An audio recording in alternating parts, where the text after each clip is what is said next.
Hello everyone, this is Rachna, Assistant Professor Community Health Nursing in Metro College of Nursing. So, we were discussing about health assessment and we have discussed the health assessment of various body system, and in last lecture I was discussing the respiratory assessment. So, respiratory assessment focus on four main areas: risk factor for lung disease. आप क्या क्या देखेंगे उसमें, क्या क्या areas में respiratory assessment करेंगे। कोई लंग डिजीज़ का रिस्क फैक्टर तो नहीं है, ठीक है। Sign and symptom of respiratory dysfunction, respiratory dysfunction के कोई साइन एंड सिम्टम तो नज़र नहीं आ रहे।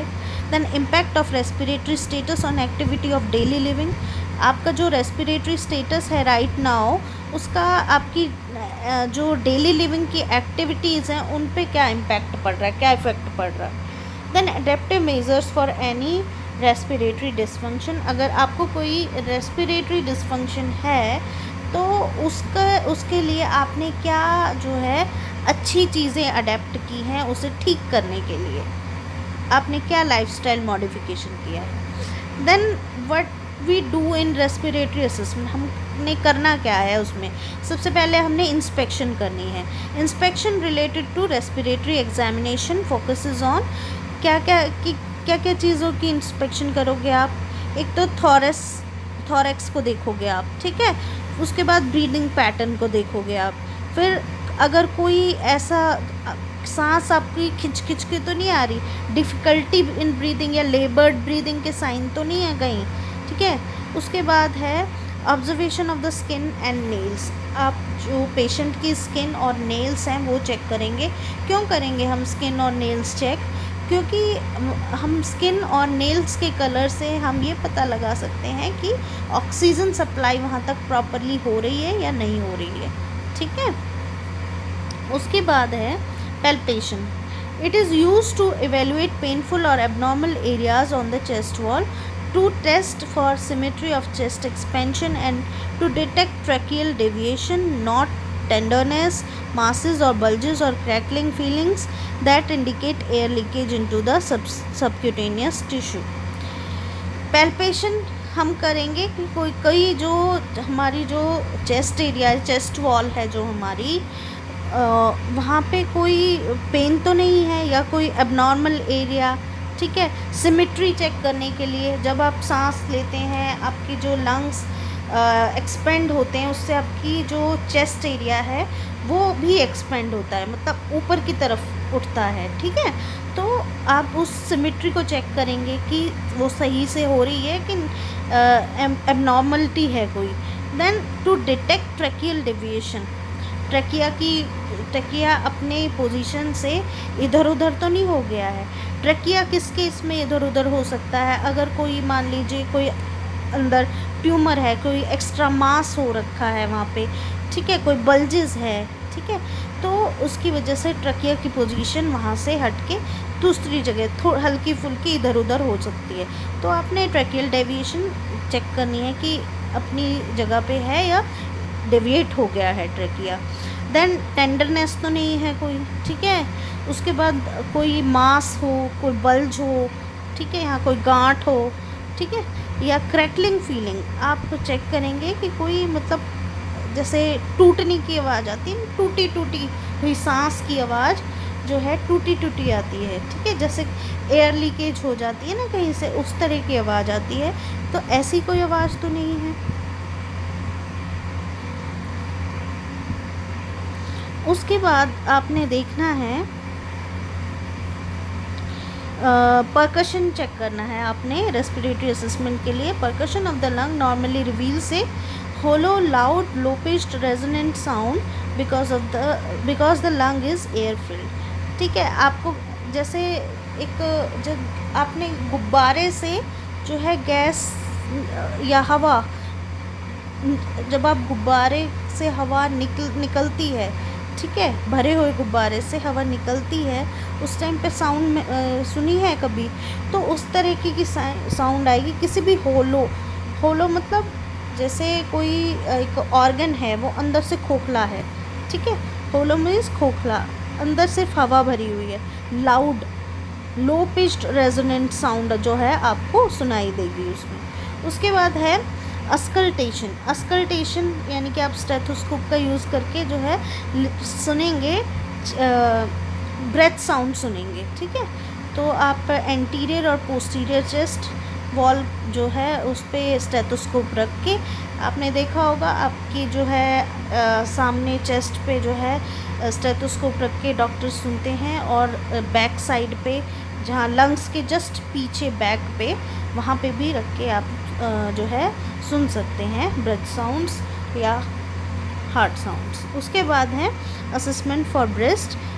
ब्रेस्ट सेल्फ एग्जामिनेशन जो है आप अपने क्लाइंट को ये सिखाएंगे कि ब्रेस्ट सेल्फ एग्जामिनेशन कैसे किया जाता है, ठीक है। While you are performing the breast, जब आप खुद उसके ऊपर ब्रेस्ट एग्जामिनेशन करेंगे तो आप उसको साथ साथ सिखाएंगे कि किस तरीके से करना है ब्रेस्ट सेल्फ एग्जामिनेशन, ताकि वो नेक्स्ट टाइम खुद से जो है कर सके।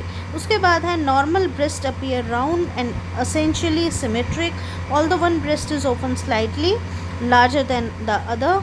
The skin should be smooth and intact with the areola darker in color, round and symmetric. The nipple should be without discharge or lesions. जो नॉर्मल ब्रेस्ट होता है वो राउंड शेप का होता है, सिमेट्रिक, दोनों एक जैसे होते हैं, लेकिन एक ब्रेस्ट दूसरे ब्रेस्ट से थोड़ा सा बड़ा होता है। उसके बाद स्किन जो है स्मूथ होती है, इंटैक्ट होती है। एरियोला जो होता है वो कलर उसका डार्क होता है बजाय पूरे ब्रेस्ट के, राउंड होता है एरियोला और सिमेट्रिक होते हैं दोनों। और जो निप्पल होता है उसमें नॉर्मली कोई डिस्चार्ज या कोई लीज़न नहीं होता है। पैल्पेशन आप करेंगे टू डिटरमाइन इफ़ मासेस और लम्प्स आर प्रेजेंट, कोई गांठ तो नहीं है ब्रेस्ट में, ठीक है, अंदर, तो ये चेक करने के लिए आप पैल्पेशन करेंगे। Palpate each breast for tenderness, nodules और मासेस, कई बार ये ट्यूमर हो सकता है तो उस चीज़ के लिए आपने चेक करना है। Then during the palpation teach the women how to perform breast self palpation। आपने palpate करते टाइम जो क्लाइंट है उसे बताना है कि कैसे ब्रेस्ट सेल्फ palpation कैसे करनी है। Then abdominal assessment। Abdomen contain organ for digestion for food, elimination of waste, major arteries and veins, and organs of reproduction in the female। Abdomen में क्या क्या आता है? वो ऑर्गन आते हैं जिसमें कि फूड डाइजेस्ट होता है, जैसे कि स्टमक, इंटेस्टाइन्स हमारी दोनों, एलिमिनेशन ऑफ वेस्ट जिससे होता है लार्ज इंटेस्टाइन, ठीक है, major arteries and veins and organ of reproduction in female. Organ of reproduction in female में आ जाएंगे यूट्रस, ओवरीज, ठीक है, फैलोपियन ट्यूब, ओवरीज, यूट्रस, ये सारे सर्विक्स, ये सारे एब्डोमेन में आ जाएंगे। उसके बाद है बावल एलिमिनेशन। बावल एलिमिनेशन को इंस्पेक्ट करने के लिए during inspection note the counter, skin and movement of the abdomen. Normal abdomen is flat and rounded. Abdominal skin should be similar in color and texture to skin on other area of the body. Note the presence and location of scars, rashes, lesions। आप क्या क्या check करेंगे? Skin colour check करेंगे, ठीक है, movement of the abdomen check करेंगे, जो abdomen में मूवमेंट क्या हो रही है बावल एलिमिनेशन के टाइम पे। Then normal abdomen is flat and rounded. जो नॉर्मल एब्डोमेन होता है वो फ्लैट होता है, राउंड शेप में होता है। एब्डोमिनल स्किन का जो कलर है वो बाकी स्किन के कलर और टेक्सचर से मिलना चाहिए, ठीक है, normally. Note the presence and location of scars. अगर कोई स्कार है, किसी तरह का कोई मतलब स्कार होता है, जब घाव भर जाता है तो उसके बाद जो चिन्ह रह जाता है, ठीक है, उसको कहते हैं स्कार। उसके बाद रैशेस तो नहीं है कोई, या लीजन को घाव तो नहीं है, ठीक है, उसके बाद आता है हमारा अस्कल्टेशन। अब बावल साउंड जो है वो सुनने के लिए अस्कल्टेशन का यूज़ करेंगे। Bowel sound are created as air and fluid mix in the intestine. Bowel sound कैसे बनती हैं? जब एयर और फ्लूड इंटेस्टाइन में मिक्स हो जाता है, ठीक है। तो नॉर्मल बावल साउंड्स जो होती हैं, टिंकलिंग गर्गलिंग नॉइजेस होती है, that occur between 5 to 34 times पर मिनट, ठीक है। उसके बाद है परकशन। परकशन का यूज़ हम करते हैं to detect the location of organ not normally palpable and to give clues about the characteristics of the masses underlying the skin. जो ऑर्गन्स को हम पैल्पेट नहीं कर सकते हैं, ठीक है, तो उनको हम परकशन का यूज़ करके जो है देखेंगे कि वो ऑर्गन अपनी सही लोकेशन पे है या नहीं है, या कोई जो है स्किन के नीचे कोई किसी तरह की गांठ तो नहीं है, मासेस तो नहीं है। पैल्पेशन, लाइट पैल्पेशन हम करेंगे एब्डोमेन में to obtain information about pain और डिस्कम्फर्ट, जिससे हमें ये पता लगे कि किसी तरीके का कोई पेन या डिस्कम्फर्ट तो नहीं है। Relaxation of the abdominal wall is necessary for accurate assessment. Abdominal wall का जो है रिलैक्सेशन ज़रूरी है, वहाँ मूवमेंट नहीं होनी चाहिए उस टाइम पे, ताकि एक्यूरेट पैल्पेट किया जा सके। लिटा के बंदे को फिर पैल्पेट करना है। उसके बाद यूरिनरी एलिमिनेशन, उसके लिए हम इंस्पेक्ट करेंगे। Assessment of the bladder for distension due to urinary retention is done when the clients complain of lower abdominal discomfort और reports a history of difficult urination और when a prolonged time has elapsed since the last voiding occurred. किन किन cases में हम जो है inspect करेंगे urinary elimination के लिए? जब अगर कोई क्लाइंट किसी तरीके का लोअर एब्डोमिनल एरिया में डिस्कम्फर्ट महसूस करे या रिपोर्ट करे, कोई पहले यूरिनेशन से रिलेटेड कोई डिफ़िकल्टी रही हो हिस्ट्री उसकी ऐसी, या फिर उसको बहुत लंबे टाइम से वो जो है उसने यूरिन पास नहीं किया है, ठीक है, तो उस केस में हम जो है असेस करेंगे यूरिनरी ब्लैडर की डिस्टेंशन को, ठीक है। यूरिन रिटेंशन के लिए यूरिनरी रिटेंशन होता है कि जब ब्लैडर में जो है यूरिन इकट्ठा होता चला जाए बॉडी से यूरिन पास ना हो, उस केस में जो है यूरिनरी रिटेंशन होता है। उसके बाद है percussion. To determine the presence of distended bladder, percussion begins at the umbilicus and proceed towards the symphysis pubis, ठीक है। आप जो आपने परकशन जो है डिस्टेंडेड ब्लैडर के लिए, ब्लैडर जो है डिस्टेंड होता है जब यूरिनरी रिटेंशन होता है, यूरिन जब इकट्ठा हो जाता है ब्लैडर में, बहुत लंबे टाइम तक पेशेंट यूरिन पास नहीं किया बहुत लंबे टाइम तक, या उसको कोई डिफ़िकल्टी हो रही है यूरिन पास करने में, या उसको लोअर एब्डोमेन में डिस्कम्फर्ट हो रहा है, तो आप ये यूरिनरी ब्लैडर को जो है पहले इंस्पेक्ट करोगे कि कहीं ब्लैडर डिस्टेंड तो नहीं है, ठीक है, वहाँ से फूला हुआ दिखाई देगा, ठीक है, बहुत टाइट होगा, तो फिर आप उसका परकशन करोगे। परकशन में जो है आप स्टार्ट करोगे अम्बलाइकस एरिया से और सिम्फाइसिस प्यूबिस तक। उसके बाद है एक्सट्रीमिटीज़ का इंस्पेक्शन करना। एक्सट्रीमिटीज़ का इंस्पेक्शन करोगे आप, स्किन को इंस्पेक्ट करोगे, किसके लिए? कलर चेक करोगे, उसका टेम्परेचर चेक करोगे स्किन का, और कोई वेरिकोसिटीज़ तो नहीं है, जैसे कि कोई स्वेलिंग तो नहीं है या ट्विस्टेड वेन्स तो नहीं है कहीं, ठीक है, ये ऑब्ज़र्व करोगे। किसी तरीके का कोई एडीमा या फ्लूइड रिटेंशन तो नहीं है, ठीक है। एडीमा होता है जब भी कोई स्किन में, एक होती है स्वेलिंग, एक होता है एडीमा। स्वेलिंग होती है नॉर्मली जैसे सूज गया, ठीक है। एडीमा होता है स्किन के नीचे जब फ्लूइड एक्युमुलेट हो जाता है, ठीक है, कोई भी तरीके का तरल पदार्थ जब स्किन के नीचे इकट्ठा हो जाता है तो उस वजह से जो चमक दिखती है, जो सूजन आ जाती है, उसको कहते हैं एडीमा, ठीक है। उसके बाद है पैल्पेशन। पैल्पेशन इम्पॉर्टेंट है पेरिफेरल वस्कुलर असेसमेंट के लिए, ठीक है। आप जो है वेन्स पैल्पेट करके देखते हो, आर्टरीज पैल्पेट करके देखते हो, आर्टीरियल पल्सेस जो है चेक करते हो, ठीक है। तो पल्स चेक करने के लिए, पल्स रेट चेक करने के लिए, इसके लिए पैल्पेशन ज़रूरी है।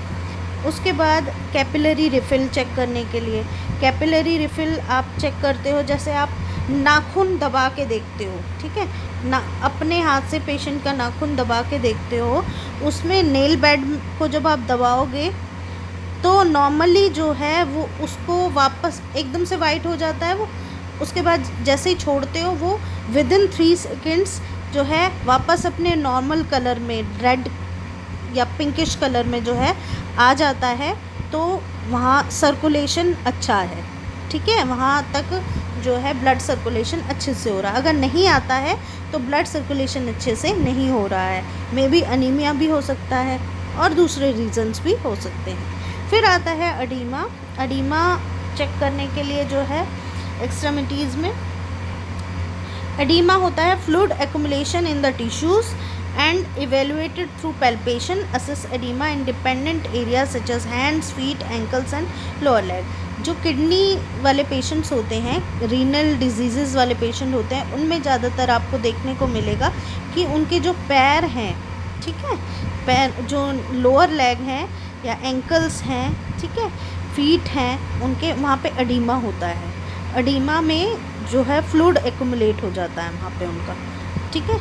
उसके बाद है joint mobility. Joint movement is important to activity and exercise functions. All joint should have appropriate range of motion. Joint mobility आप चेक करोगे कि जॉइंट्स अच्छे से मूव कर रहे हैं कि नहीं कर रहे हैं उस क्लाइंट के, ठीक है। तो आपको जॉइंट्स के अच्छे से जो है चेक करना है। उसके बाद है muscle strength, perform a simple screening of motor function in the arms and legs, evaluate symmetry of strength। Muscle strength आप कैसे चेक करोगे, कोई भी जैसे एक्टिविटी करने को कहोगे उसे, ठीक है, ताकि वो आर्म्स और लेग्स में जो है मतलब मसल स्ट्रेंथ आप चेक कर सकते हो, कुछ भी हाथ में 2 चीज़ें पकड़ा के चलने के लिए बोल सकते हो, ठीक है। इस तरीके से मसल स्ट्रेंथ चेक की जा सकती है। उसके बाद है सर्कुलेशन, मूवमेंट एंड सेंसेशन। इसमें आप सर्कुलेशन, ब्लड सर्कुलेशन चेक करनी है, ठीक है। Assist circulation by colour, temperature, pulses and capillary refill. आप जो है ब्लड सर्कुलेशन कैसे चेक कर सकते हैं, स्किन का कलर देख के, स्किन का टेम्परेचर देख के, पल्स रेट चेक करके और कैपिलरी रिफिल देख के, ठीक है। उसके बाद है assess movement by asking the client voluntarily to move the extremity, ठीक है। उनको बोलना है कि अपने हाथ पैर जो है, जैसे हाथ ऊपर उठाओ, हाथ पूरा राउंड शेप में घुमाओ, ठीक है, तो इस तरीके से, या फिर पैर जो है आप ऊपर उठाओ, ठीक है, एक पैर से चलो, इस तरीके से आप जो है उसकी मूवमेंट देख सकते हैं। assess sensation by asking the client to say when he feels the touch। उसको जो है क्लाइंट के पैर को टच करके देखेंगे, क्लाइंट लेटा हुआ है तो उसके फीट को टच करेंगे, उसको बोलेंगे जब उसको टच फील होता है तो वो उसको बताए। सेंसेशन मतलब फीलिंग ऑफ टच, ठीक है। उसके बाद है deep tendon reflexes. Testing deep tendon reflexes by using the hammer to tap various tendons in the body to see if the action elicits the appropriate reflex arc through the spinal cord। Tendon reflexes आप check करते हैं, deep tendon reflexes. आप मान लीजिए आप client लेटा हुआ है, ठीक है, आप एक उसके घुटने में या फिर आपके उसके जो है एंकल में जो है हैमर, एक छोटा सा हैमर होता है, मेडिकल फैसिलिटीज़ में यूज़ किया जाता है, हथौड़ी, हैमर मतलब हथौड़ी, ठीक है, उसको हल्का सा जो है उसको मार के देखेंगे और उसका डीप, और अगर वो पैर एकदम से अपना जो है फ्लेक्स करता है, ठीक है, या हिलाता है, या तो उस आपको पता लग जाएगा डीप टेंडन रिफ्लेक्सेस का, ठीक है। तो ये होता है deep tendon reflexes. So this is all about this lecture. In next lecture we will discuss about how do we do the health assessment of newborn, infants, school going child, ठीक है, ये और adolescents, ये सारी चीज़ें हम next lecture में पढ़ेंगे. So this was the general health assessment. अब बॉडी सिस्टम के अकॉर्डिंग कैसे हेल्थ असेसमेंट करेंगे अलग अलग बॉडी सिस्टम्स में, तो वो अभी मैंने बताया. नेक्स्ट लेक्चर में हम अलग अलग से पढ़ेंगे कि आप जब होम विज़िट के लिए जाते हो या हेल्थ सेंटर में होते हो तो आप एक न्यूबॉर्न की हेल्थ असेसमेंट कैसे करेंगे, एक इन्फेंट की हेल्थ असेसमेंट कैसे होगी, स्कूल गोइंग चाइल्ड की कैसे होगी. तो ये चीज़ें हम नेक्स्ट लेक्चर में पढ़ेंगे. Thank you so much.